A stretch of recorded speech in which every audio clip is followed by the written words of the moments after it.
Main 2023 के अप्रैल phase वाला जो रिज़ल्ट है वो आ चुका है और पीडब्ल्यू विद्यापीठ से एक बार फिर से हमारे साथ जुड़ चुके हैं कुंदर सर, जो कि पीडब्ल्यू विद्यापीठ के हेड है। सर, जनवरी फेज़ का जो रिज़ल्ट था पीडब्ल्यू विद्यापीठ को लेकर, वो भी एक तरह से काफ़ी अच्छा रहा था और इस बार मैंने फिर से देखा है कि सारे बच्चे जो थे पीडब्ल्यू की तरफ से, सारे बच्चे मतलब इतने सारे बच्चे हो गए थे जिनके बच्चे ज़्यादा थे, मालाएँ कम पड़ गई थी। क्या कुछ कहना चाहते हैं रिज़ल्ट के बारे में? यस सर, यही हुआ था। हमने जनवरी अटेम्प्ट में भी ऐसे ही रिजल्ट दिए थे और उससे ज़्यादा खुशी की बात है कि अप्रैल यानी फाइनल अटेम्प्ट जो है, बेसिकली अप्रैल अटेम्प्ट के बाद ना ऑल इंडिया रैंक आता है। तो अब ऑल इंडिया रैंक में भी हमारे पास बहुत ही ज़्यादा ऐसे बच्चे हैं जो लास्ट 7 मंथ्स की प्रिपरेशन में ही विदिन 1000 रैंक लाए हुए हैं। हमारे पास अभी जो डेटा कंपाइल हुआ है, अभी तो बहुत कम टाइम हुआ है, लेकिन इसी कंपाइलेशन में हमारे पास बहुत सारे, यानी केवल विद्यापीठ कोटा के ही मोर देन 25 स्टूडेंट्स हैं जिन्होंने 99 परसेंटाइल प्लस हासिल किया है, और वो भी केवल 7-8 महीने की तैयारी में। इसके साथ ही साथ यदि हम ऑल इंडिया लेवल पर रैंक देखें तो ऑल इंडिया लेवल पर हमारे गुरुकुल चलते हैं, COE चलता है जिसका एयर नाम भी है, और ऑनलाइन तो पूरी दुनिया जानती है।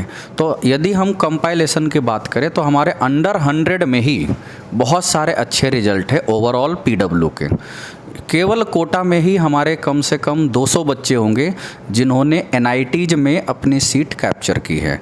NIT में एडमिशन होना भी अपने आप में एक टैलेंट है, और 200 से ज़्यादा बच्चों ने वो हासिल किया है। तो कुल मिला के सर, इस बार का पीडब्ल्यू विद्यापीठ का जो अप्रैल वाला फेज़ है, इसमें भी पीडब्ल्यू ने एक तरह से फोड़ दिया। ठीक है सर, जो बच्चे मेंस क्लियर कर चुके हैं, एडवांस काफ़ी क्लोज आ चुका है, तो क्या कुछ कहना चाहते हैं किस प्रकार से उनको एडवांस के लिए रेडी रहना चाहिए? देखो बच्चों, एडवांस और मेन दोनों में बहुत डिफरेंसेज है। एडवांस एक ऐसा एग्ज़ाम है जिसमें आपकी इंटरनल स्किल की रिक्वायरमेंट होती है, टाइम डिपेंडेंट पेपर आते हैं। यहाँ पर क्या है ना कि जेई मेन में क्वेश्चन जो आते हैं वो एक्चुअल में 2 मिनट के लिए होते हैं और उसको 2 मिनट में ही सोल्व करना होता है। जेई एडवांस में चाहे वो फिजिक्स हो या केमिस्ट्री हो या मैथमेटिक्स हो, एक्चुअल में वो क्वेश्चन 3 से 4 से 5 मिनट तक के भी आते हैं, लेकिन आपको 2 मिनट में करने होते हैं। ज़रूरी नहीं है कि सारे क्वेश्चन सोल्व करने होते हैं, लेकिन डीप नॉलेज कंसेप्ट का होना चाहिए। ओवरव्यू यदि केवल है तो आप जेई मेन अच्छा कर सकते हो। एडवांस के लिए तो किसी टॉपिक के अंदर जाके जितने कंसेप्ट आप निकाल सकते हो उस सारे कंसेप्ट पर के क्वेश्चन आपको सोल्व करने होंगे।